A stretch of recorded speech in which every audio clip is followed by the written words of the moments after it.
Hello, my name is Ramandeep. I'm a maths teacher. As we are approaching GCSE exams soon, I would like to talk about grade boundaries and really understand how it works, how 1 or 2 marks can actually help you to achieve higher grades. You can see that we need 140 marks to be able to achieve grade 4, which is pass. And if you're sitting for higher tier, you need 47 marks from all three papers to get grade 4.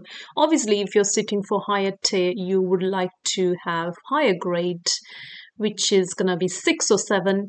For 7, you need 145 marks from all three papers. To get grade 9, you need 203 marks from all three papers.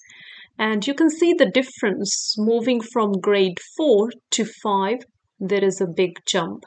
So if you have, let's say, for example, you achieve 77 or 76 marks in higher tier paper, you will fit. So 1 or 2 marks can really help to push your boundaries and increase your grade. If you need more consultation, you can see my details below and you can book a free trial session.